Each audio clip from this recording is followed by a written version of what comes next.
She placed her wine glass beside my monogrammed charger like she'd always belonged there. Her laugh, her perfume, her lipstick, it bled across my dining room like cheap ink on white linen. My ex-husband didn't flinch. He pulled out the chair at the head of the table and let her sit. No hesitation. No shame. Our children didn't say a word. My eldest son looked down at his napkin like it was suddenly interesting. My daughter bit her lip until it turned white. Not one person stopped it. Not one soul asked where I was supposed to sit. And just like that, in my own home, at my own family dinner, I became a guest. I stood near the doorway while Delia smoothed her dress and reached for the wine bottle like she paid for it. The crystal decanter I'd received as a wedding gift sat between her manicured fingers. Harold didn't even glance my way. He was too busy adjusting her napkin, making sure she was comfortable, treating her like royalty while I hovered like hired help. The silence stretched, heavy, thick. Everyone pretended not to notice, and they pretended I had no history at that table. The turkey I'd prepared sat steaming at the center, surrounded by dishes I'd spent 2 days making, my recipes, my effort, my table, but none of that seemed to matter anymore. I remained standing, smiling coldly. My voice came out calm, steady. "Let her lead Grace," I said. "I'd like to see what she prays for." Delia's face went pink. Harold's jaw tightened. My son finally looked up. The room held its breath. After the dinner, I walked the garden alone. The November air bit through my cardigan, but I welcomed it. Cold clarified things. The brick path crunched under my shoes, the same path I'd laid with my own hands 15 years ago when Harold said we couldn't afford a landscaper. I'd done it anyway, one paver at a time, because I believed we were building something together, something that would last. My name is Marlene Ashford. I'm 63 years old. I built everything they sat around today. For 35 years, I was Harold Ashford's wife, business partner, and most loyal defender. I built the foundation of Ashford Custom Living right alongside him, sourcing suppliers, managing the books, smoothing over every deal he nearly ruined with ego. I gave up my design career, my inheritance, even my father's lake house to help us expand. I worked 18-hour days in the early years.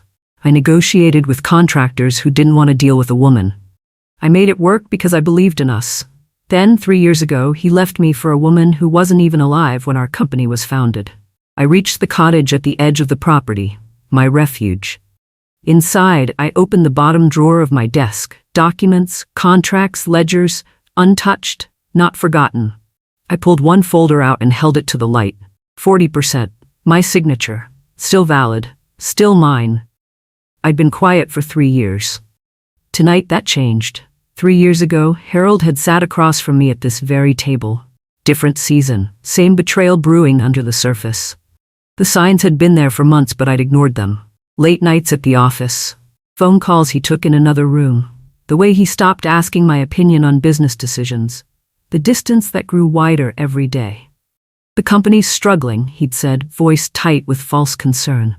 "We need to downsize, restructure." I'd believed him. Why wouldn't I? We'd weathered storms before. The recession in 2008, the supplier bankruptcy in 2014. We'd always survived by pulling together. So I signed away the house, agreed to a smaller settlement, took less than I deserved because I thought I was helping save what we'd built together. But I kept my shares. 40% of Ashford Custom Living. Non-negotiable. My lawyer Constance Pruitt had warned me even then. "He thinks he owns the company," she'd said, sliding the papers across her desk. "But legally, he doesn't." I'd tucked that knowledge away, didn't think I'd need it. Thought Harold would honor what we'd built, respect what I'd sacrificed. I was wrong. That day, watching him sign the divorce papers with relief in his eyes, I realized the company wasn't struggling. Harold was just preparing a new life. One that didn't include me. And I'd made it easy for him. Back at the Thanksgiving table, I noticed something that made my breath catch. The pearls. My pearls. The strand my mother had given me on my wedding day, passed down through 3 generations of women who'd worked, sacrificed, and endured. Women who'd built legacies with their bare hands and quiet determination. They sat against Delia's pale throat like they belonged there, like she had any right to wear them. My daughter, Cassidy, saw me staring, her face flushed pink. She looked away quickly, guilt written across her features like confession. She'd given them to her. My own daughter had handed over my inheritance to my replacement, the woman who'd stolen her father, the woman who now sat in my chair. I excused myself quietly. No tears. No scene. I walked to the powder room and pulled out my phone. My hands were steady as I framed the shot. Delia's neck, the pearls glowing under the chandelier light, the clasp I'd had repaired twice still slightly loose on the left side. The tiny flaw only I would notice. Evidence wasn't just about money or contracts. Sometimes it was about the small, intimate thefts. The things that told a story about who people really were. I saved the photo to a folder I'd labeled simply documentation. It joined the others I'd been collecting, quietly, methodically, for 3 long years. The next morning, I met Edna Whitmore at a small cafe downtown. She'd been my assistant for 18 years before Harold pushed her into early retirement. Restructuring, he'd called it. Edna called it what it was, clearing out anyone loyal to me, anyone who remembered who'd actually built the company. She slid a USB drive across the table. Vendor records, she said quietly. Contracts, correspondence, everything from 2010 to 2022. I stared at the small silver device. You kept copies? I kept everything, Edna replied. Harold never understood that loyalty to the company meant loyalty to the person who built it. She sipped her tea, her eyes sharp behind wire-rimmed glasses. The board never saw your departure as permanent, Marlene. They saw it as Harold maneuvering. Some of them didn't like it. They just didn't know what to do about it. My pulse quickened. Who? Wallace Quinn. Beatrice Yu. 2 votes right there if you need them. She leaned forward. If you're coming back, Marlene, come back loud. Don't let him erase what you built. I wrapped my fingers around the drive. It was warm from her pocket, solid and real. I will, I said. The promise felt like steel in my mouth. That night, I spread the financial records across my kitchen table. Spreadsheets, invoices, bank statements. Numbers told stories if you knew how to read them. I'd always known how to read them. Numbers didn't lie the way people did. It didn't take long to find the inconsistencies. Transfers to personal accounts. Luxury purchases categorized as business expenses. A condo in Delia's name, paid for with company funds and labeled executive housing. Her brother's consulting fees, $30,000 for work that didn't exist. Hotel stays at luxury resorts charged as client meetings. I marked each one with a yellow tab. Methodical. Thorough. The pattern was clear. Harold had been bleeding the company dry to fund his new life. Our employee's retirement fund had been frozen while he spent money on designer clothes for his mistress. Then I found the transfer that made my blood run cold. $50,000 moved from the company account to Delia's personal checking. The date, 1 day before our divorce was finalized. He'd been planning this for months, maybe years. While I was negotiating in good faith, trying to protect the business we'd built, he was already building an exit strategy. And I was just collateral damage. I sat back and stared at the ceiling. This wasn't about hurt feelings anymore. This was fraud. Constance Pruitt's office smelled like leather and old books. Degrees lined the walls. She specialized in corporate law, specifically cases where shareholders had been quietly pushed aside. I laid the documents on her desk without preamble. She'd seen enough of my pain over the years. We didn't need pleasantries. She read in silence, her expression unchanging. When she finished, she looked up. This is leverage, she said simply. Can I force an emergency board vote? With evidence of financial misconduct and your ownership stake? Absolutely. She leaned back in her chair. You can call for a vote of no confidence, request an independent audit, even pursue criminal charges if you want. My hands were steady on the armrests. What would you recommend? Start with the audit. Let the board see what Harold's been doing, then move for reinstatement of your seat and voting rights. She paused, studying my face. But Marlene, if you start this, there's no putting the genie back in the bottle. It'll get ugly. Your family will fracture even more. I thought about the pearls around Delia's neck. About my daughter's silence. About Harold pulling out that chair like I'd never existed. About 35 years reduced to nothing. Good, I said. I don't want it back in. My granddaughter, Simone, appeared at the cottage door the following Saturday. 7 years old, braids tied with blue ribbons, eyes too perceptive for her age. She carried a drawing she'd made at school. She climbed into my lap without asking, the way children do when they sense something's wrong. "Grandma, why did you sit at the far end of the table?" I stroked her hair, measuring my words carefully. "Because sometimes, darling, people forget where things began." She was quiet for a moment, her small fingers tracing the edge of my sleeve. Then she whispered, "I liked it better when you sat in the middle." My throat tightened. "I did too, sweetheart." "Will you sit there again?" I looked out the window at the main house, where Harold and Delia were probably planning their next dinner party, their next appropriation of my life's work. "Maybe," I said. "But if I do, it'll be at a different table. One I choose. One I build." Simone nodded solemnly, like she understood something adults often missed. Children see power shifts before anyone admits they're happening. They feel the earthquake before the ground starts to shake. "I'll sit with you," she said simply. That promise meant more than she knew. I attended the Women in Business luncheon downtown, the kind of event I used to skip because I was too busy actually running a business. Delia was the featured speaker. Irony thick enough to choke on. The room was full of women who'd built careers from nothing. She stood at the podium in a tailored suit I recognized from the company credit card statement. $4,000, charged as professional development.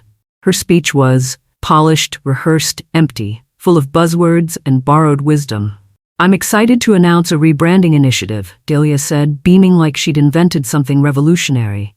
"Ashford Luxury, a fresh vision for a new generation." Murmurs rippled through the room. I sat perfectly still in the back row. "The name Ashford Custom Living just sounds old," she continued, laughing lightly. The women around her laughed too, uncomfortable. "We're modernizing, streamlining, bringing elegance into the 21st century." Old. The word landed like a slap. 35 years of sweat and strategy reduced to a demographic problem. I pulled out my phone and recorded the rest of her speech. Every dismissive word, every condescending smile, every phrase that made it clear she saw our company, my company, as something to be erased and rebuilt in her image. When she finished, applause scattered through the room. Polite, uncertain, I didn't clap. Fletcher Gaines, an architect I'd known for decades, met me at the cottage later that week. We'd worked together on the original Ashford model home, the one that launched everything. He'd been there from the beginning. He remembered what we'd built and why it mattered. He walked through the small space with appreciation, noting the clean lines, the intentional simplicity. "You thinking about starting something new?" he asked. I poured tea and sat across from him at the small table. "Maybe." He studied my face, reading what I wasn't saying. "Start over at 63? "No," I said slowly. "Not start over, just show them what they lost." I let that settle. Show them what happens when you trade substance for flash. Fletcher smiled, understanding immediately. "Legacy work." "Exactly." I pulled out sketches I'd been working on late at night when sleep wouldn't come. Small homes, efficient, beautiful. Designed for people who valued craft over status. "I'm not trying to compete with Ashford Luxury," I said. "I'm trying to remind people what the original vision was, what quality actually means." He looked at the drawings, then back at me. "When do we start?" "Soon," I said, "after I clean up the mess Harold made." First things first. The forensic audit took 6 weeks. Constance hired an independent firm, people with no connection to Harold or the company, professionals who couldn't be bought or intimidated. They went through every transaction, every invoice, every wire transfer from the past 5 years. Nothing escaped their notice. The report landed on my desk in January. 243 pages. I read every word, twice. Delia's luxury condo, company funds, her brother's consulting fees, fabricated invoices, personal shopping trips charged as client entertainment. Even her car lease was buried in the company budget under executive transportation. Jewelry, spa treatments, weekend trips to Miami, all company money. Total misappropriation, $412,000. Constance called me after I'd finished reading. "This is enough for criminal charges," she said, her voice careful. "Embezzlement, fraud. The prosecutor would take this case in a heartbeat." I stared at the numbers, thinking about what prosecution would mean. Public scandal, family fracture, grandchildren caught in the crossfire. Simone asking questions I didn't want to answer. "Not yet," I said. "I want Harold to see this first. I want him to understand what he's risking." You're giving him a chance to fix it? I'm giving him a chance to choose, I corrected. Fix it quietly, or face the consequences publicly. Cassidy showed up at the cottage late one Friday night. Her eyes were red, makeup smudged. She looked younger than her 32 years, vulnerable in a way she hadn't been since childhood. She stood on my doorstep shivering. You looked small at the table, she said, voice breaking, and I didn't know what to do. I pulled her inside, wrapped a blanket around her shoulders, led her to the couch. It's okay, sweetheart. It's not okay. She wiped her eyes with the back of her hand. I gave her your pearls because Dad said you didn't want them anymore. He said you were moving on, starting fresh, and I believed him. I believed everything he said. My chest tightened, but I kept my voice calm. Sweetheart, I have something for you. She pulled a flash drive from her purse with shaking hands. I recorded the last board meeting, the one Dad held without telling you. I was there taking notes for him and I knew something was wrong. I took it carefully like it might explode. What's on it? The truth, she whispered. About what he really thinks of you. Later, alone, I played the file. Harold's voice filled the cottage, confident and dismissive. We need to remove Marlene's honorary title, he said. She's not useful anymore. Not useful. 35 years reduced to utility. I saved the file and smiled grimly. I listened to the recording 3 times. Each time, Harold's words cut deeper, not because they hurt, but because they clarified everything. They showed me exactly who he'd become, or maybe who he'd always been. Marlene was essential in the early days, he told the board, his voice smooth as oil. But the company's evolved past her skill set. Keeping her name attached creates confusion about leadership. Wallace Quinn's voice cut in, sharp with skepticism. Harold, she still owns 40%. Passive ownership, Harold replied smoothly, dismissing decades with 2 words. She's not involved in operations, hasn't been for years. Because you pushed her out, Beatrice Yu said quietly, her words weighted with meaning. A long pause. Then Harold's voice, harder now. Angry. The market doesn't care about feelings. We're rebranding, moving forward. Marlene represents the past. I stared at the fireplace, flames casting shadows on the walls, dancing like ghosts. He'd just given me his ending. Every dismissive word, every calculated erasure, it was all documented now, permanent, undeniable. I called Constance. Move forward with the emergency board meeting, I said, my voice steady as steel. I'm ready. Are you sure? I've never been more sure of anything in my life. The company Christmas card arrived in mid-December. Glossy. Expensive. Professional photography. The photo showed Harold and Delia standing in front of the new model home, arms around each other, smiling like they'd built an empire together, like they'd created something from nothing. The message inside read, wishing you joy and prosperity from the Ashford luxury family. My name was nowhere. Not in the photo, not in the message, not even in the fine print on the back. 35 years erased with cardstock and careful framing, like I'd never existed. I sat at my desk and pulled out personalized stationery. Heavy cream paper, my initials embossed at the top in gold. I handwrote a card to each board member. Not long, not angry, just factual, professional. Dear Wallace, I hope this holiday season finds you well. I'm writing to inform you that I'll be exercising my shareholder rights in the new year. An independent audit has revealed concerning financial irregularities. I look forward to discussing this matter at an emergency board meeting. Warmest regards, Marlene Ashford. I mailed them on December 23rd. They'd arrive the day after Christmas, when families were still gathered, when the weight of the message would sink in slowly. Perfect timing. Delia's model home unveiling was scheduled for early January. I attended uninvited, blending into the crowd of potential buyers and curious neighbors. The house sat on prime land, all glass and gold fixtures. Loud, expensive, soulless. Everything our original homes weren't. I walked through slowly, noting every flaw with a trained eye. The windows were improperly sealed. I could feel the draft. The kitchen island overhung by 3 inches, a code violation waiting to happen. The master bathroom had luxury fixtures but inadequate ventilation. Mold would bloom within a year. A woman approached me, professional and direct, press badge, recorder in hand. Excuse me, aren't you Marlene Ashford? I smiled, calm as still water. I am. What do you think of the new direction? I chose my words carefully, precisely. I think flash is easy. Substance takes time. I gestured to the gold fixtures with one hand. Pretty won't matter when the pipes freeze because the insulation's inadequate. She scribbled notes frantically. Mind if I quote you? Please do, I said. Someone should tell the truth. I met her eyes. This house will fall apart in 5 years. Our original homes, some are still standing 40 years later. I walked out before Delia could spot me.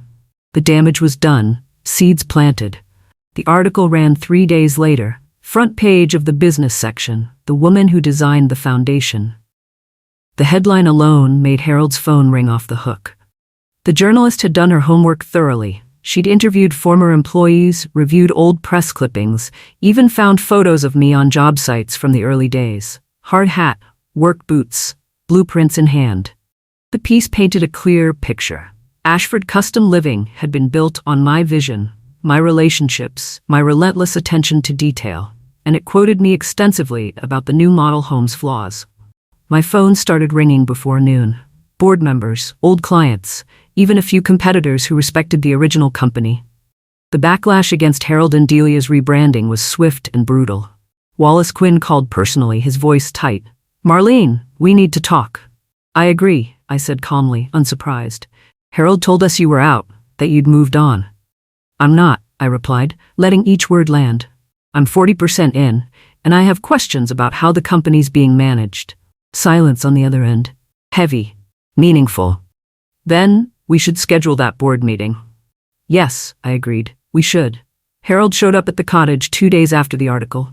No warning. No call. Just his car in my driveway and his fist pounding my door like he owned the place, like he owned me.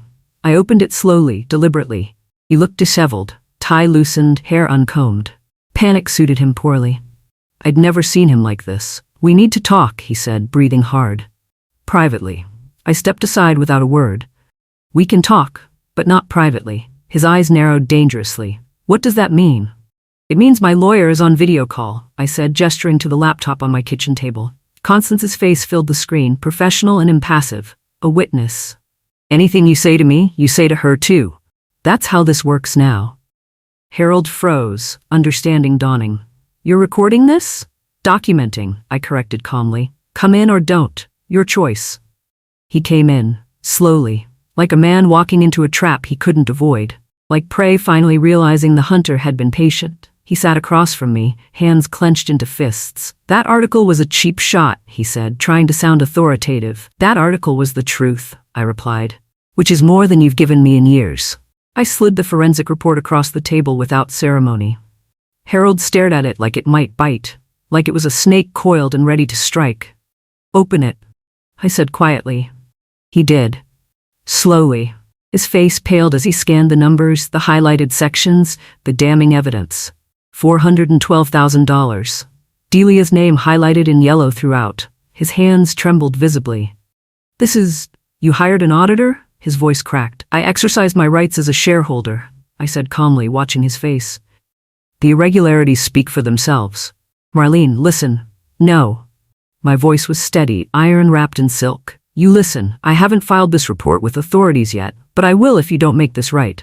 What do you want? The question came out desperate. My seat back, my voting rights restored, my name returned to company literature, and Delia removed from any financial decision-making.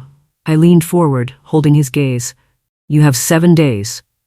That's extortion. He tried to sound outraged. That's consequences, I corrected, my voice cold. 7 days, Harold, or the board sees everything. Every transaction, every lie. He stood, knocking the chair back violently. You'll regret this. I already regret marrying you, I replied. This just balances the scales. Delia confronted me at the grocery store 3 days later. Public. Loud. Witnesses everywhere. Phones appeared immediately. She blocked my cart in the produce section, face flushed, voice shaking with rage. You're just jealous I replaced you. People turned to stare. A crowd formed. I remained perfectly calm, my face pleasant. Replaced? I set down the tomato I'd been examining, giving her my full attention. You borrowed the seat, dear. You never earned it. Her eyes blazed. I run that company now. You spend that company's money, I corrected softly, precisely. There's a difference. A significant one. Harold loves me. He chose me. I leaned in close enough that only she could hear, my voice dropping to a whisper. Harold chose your age and your desperation. The moment you stop being useful, you'll learn what I already know. He doesn't love anyone but himself. You're just younger and cheaper. I stepped around her cart and continued shopping. Behind me, I heard her sob loudly. Someone asked if she was okay. I didn't turn around, didn't care. That evening, the encounter was already circulating on social media. Someone had recorded it. The comments were overwhelmingly in my favor. Queen, this is how you handle it. The emergency board meeting convened on January 28th. I arrived early, dressed in the navy suit I'd worn to our first major investor pitch 30 years ago. Still fit, still sharp, still powerful. Harold and Delia sat at one end of the long table. I took my seat at the other, Constance beside me like a general. Wallace, Mistress, and 4 other board members filled the spaces between us. The battle lines were drawn. This meeting is called to order, Wallace said formally. Marlene Ashford has exercised her rights as a 40% shareholder to request reinstatement of her board seat and voting privileges. Harold started to object. Wallace held up a hand, silencing him. We've also received an independent audit report, Wallace continued, his voice grave. Copies have been distributed. I suggest we review the findings before voting. Silence as people read. Pages turned, eyes widened. Delia's name appeared 47 times, Harold's appeared 32. The numbers told their story. Beatrice spoke first, her voice sharp. This is embezzlement. These are allegations, Harold said quickly, desperately. With bank records attached, I added quietly, letting the facts speak. Wallace looked at me directly. What are you proposing, Marlene? Reinstate my seat, approve an internal ethics investigation, and vote. The vote was called. It passed 6-2. Harold's face went gray. I addressed the board as acting chair 1 week later. The title felt familiar, like slipping into clothes I'd forgotten I owned. Like coming home. First order of business, I said, looking at each face around the table, is transparency. Every financial transaction over $5,000 will now require dual approval. No exceptions. Harold shifted in his seat uncomfortably. Delia wasn't present. She'd been asked to step back from all company activities pending the investigation. Her absence felt like victory. Second, we're suspending the rebranding initiative. Ashford Custom Living has equity built over decades. We won't erase that for trend chasing. I paused. Our name means something. Quality, integrity. We're not throwing that away. Murmurs of agreement around the table. Relief on several faces. Third, I'm proposing a formal ethics investigation. We need to determine the full scope of financial irregularities and implement safeguards to prevent this from ever happening again. Beatrice nodded firmly. I'll second that motion. All in favor? 6 hands rose immediately. Harold stayed down, isolated. Motion carries, I said, feeling the weight of authority return. The investigation will be conducted by an independent firm. Results will be shared with this board, and if warranted, appropriate authorities. Delia's name was formally added to the audit review. Harold said nothing. For the first time in years, he had no moves left. The press conference was held at the original Ashford model home, the one I designed in 1989. It still stood solid and beautiful, a testament to work done right, to quality over flash. Reporters filled the driveway, cameras pointed, questions shouted. I stood on the porch where I'd stood so many times before, announcing new projects, celebrating milestones. This time felt different, final. Ashford Custom Living was built on principles, I began, my voice carrying clearly. Quality, integrity, respect for craft. Those principles don't change with trends or management. I spoke for 10 minutes. Not about Harold, not about Delia. About vision, about building things that last, about honoring the people who made success possible, the workers, the craftsmen, the employees who showed up every day. We're not rebranding, I concluded, looking directly into the cameras. We're returning to our foundation, built with care, not ego. Applause rippled through the crowd. Questions followed, but I kept my answers brief, professional, focused on the future rather than the past. As I walked off the porch, Simone ran up and hugged my waist tightly. You're back, Grandma. I stroked her braids gently. I never really left, sweetheart. I was just waiting for the right moment. The lawsuit papers were served in March. Civil action for misappropriation of company funds. Delia's name appeared first on the defendant list. Harold's appeared second. The legal weight of consequence. The board had voted unanimously to pursue recovery of all misused funds plus damages. Constance had drafted the complaint with surgical precision, every transaction documented, every violation itemized, irrefutable. Harold called me that evening. I let it go to voicemail, watching the phone buzz. "You're going to ruin me," his voice said, tight with desperation and fear. "Everything I built." I deleted it before he finished. Later, I called back from a new number, calm, controlled. "Harold," I said when he answered. "Marlene?" "I'm only calling once," I interrupted. "What you built was built on my back. The ruin, you did that yourself, when you chose Flash over Foundation. We can settle this, privately." "You wanted me gone," I said, each word deliberate. "You got your wish. I disappeared from your table. Now you're disappearing from mine." I hung up. He didn't call again. The case moved forward methodically. Delia settled quickly, agreeing to repay half the misappropriated funds. Harold fought longer, but eventually settled too. The company recovered most of the money. More importantly, it recovered its integrity. One Saturday afternoon, I walked through the old dining room one last time. The house had been sold as part of Harold's settlement. New owners were moving in next week. I'd come to say goodbye to ghosts. The chair, the one Delia had sat in, the one Harold had pulled out for her, stood at the head of the empty table. I'd arranged for it to be moved to storage. Not because I was angry, because it belonged to a version of my life that no longer existed. Cassidy appeared in the doorway quietly. She'd been helping me pack the last of my things, the final pieces. "Mom," she said softly, hesitantly, "would you sit at the head again, if we had family dinners?" I looked at her. Really looked. She was trying, making amends. That mattered more than the pearls.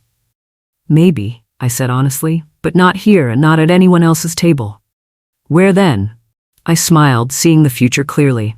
"At a table I build myself, one where everyone knows who laid the foundation, where everyone remembers."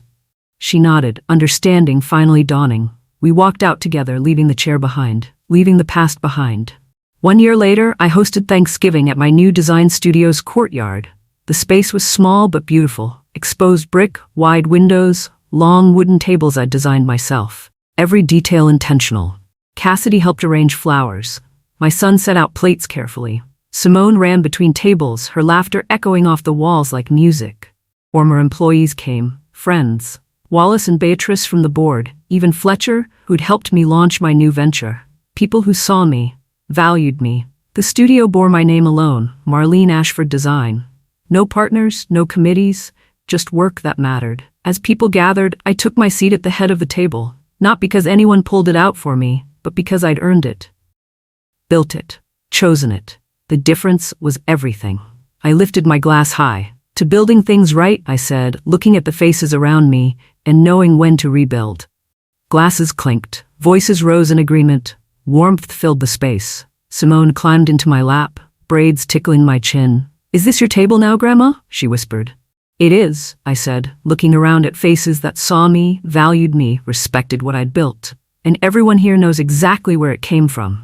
The chair was mine again, but more than that, the whole table was. And this time, I'd built it to last.